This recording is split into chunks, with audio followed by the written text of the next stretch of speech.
மிகவும் பழைய மூதாதையர் வீடு. அந்த வீட்டின் மூலை முடுக்கெல்லாம் பயத்தின் கருநிழல் விழுந்து கொண்டிருந்தது. அந்த வீட்டின் முற்றத்தில் உயர்ந்து நிற்கும் மாவின் நிழலில் தாத்தா தனது குழந்தை பருவத்தின் திகிலூட்டும் நினைவுகளை மீட்டிக் கொண்டிருந்தார். தாத்தா சொல்ல ஆரம்பித்த கதை பின்வருமாறு. சிறுவயதில் இந்த வீட்டில் நான் தனியாக இல்லை. அக்கா, அப்பா, அம்மா இருந்தோம்.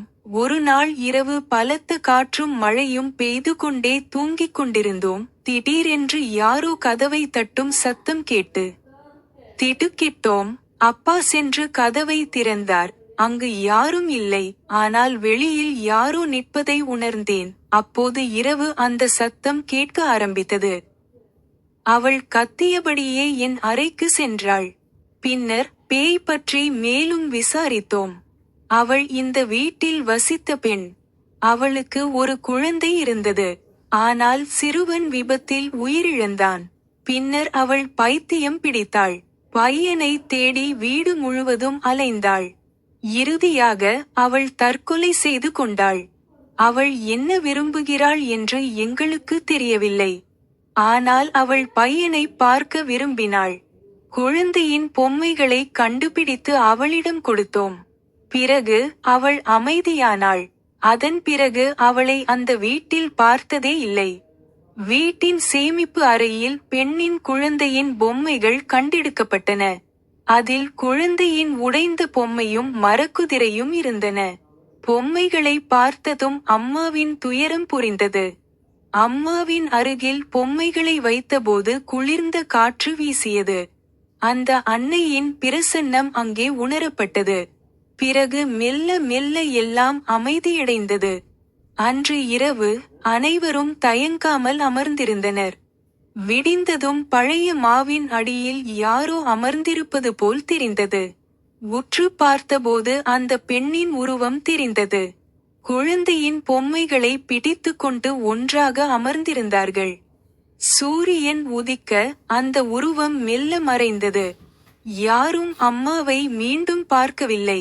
ஆனால் இன்றும் அந்த பழைய பூர்வீக வீட்டில் நான் தனியாக நடக்கும் போது யாரோ என்னுடன் இருப்பதை உணர்கிறேன். சில சமயம் இரவில் குழந்தையின் சிரிப்பை கேட்பது போல் இருக்கும். அந்த குளிர்ந்த காற்று வீசும்போது அந்த தாயின் இருப்பை உணர முடியும். இரவின் நிசப்தத்தில் அந்த மூதாதையர் இல்லத்தின் நடைபாதையில் நடந்து செல்லும் போது அவளின் இருப்பை நான் உணர்ந்தேன். காற்றில் கலந்த அவளின் சோக முனகல்களை கேட்பது போல. சில இரவுகளில் குழந்தையின் சிரிப்பு சத்தம் கேட்பதாக உள்ளூர்வாசிகள் கூறுகின்றனர். அந்தச் சிரிப்பை கேட்கும்போது அந்த தாயின் வலியையும் அன்பையும் உணர முடிகிறது. அந்த மூதாதையர் வீட்டில் உள்ள பழைய கிணற்றின் அருகே நின்று கொண்டிருந்தபோது தண்ணீரில் அவள் உருவம் பிரதிபலிப்பதை சிலர் பார்த்திருக்கிறார்கள். குழந்தையை தேடுவது போல் கிணற்றை பார்த்து கொண்டிருந்தாள். அந்த பார்வையை பார்த்தால் யாருடைய இதயமும் வேகமாக துடிக்க வாய்ப்பிருக்கிறது. பழைய மாவின் அடியில் நிற்பது சில சமயங்களில் யாரோ பின்னால் நிற்பது போன்ற உணர்வு ஏற்படும்.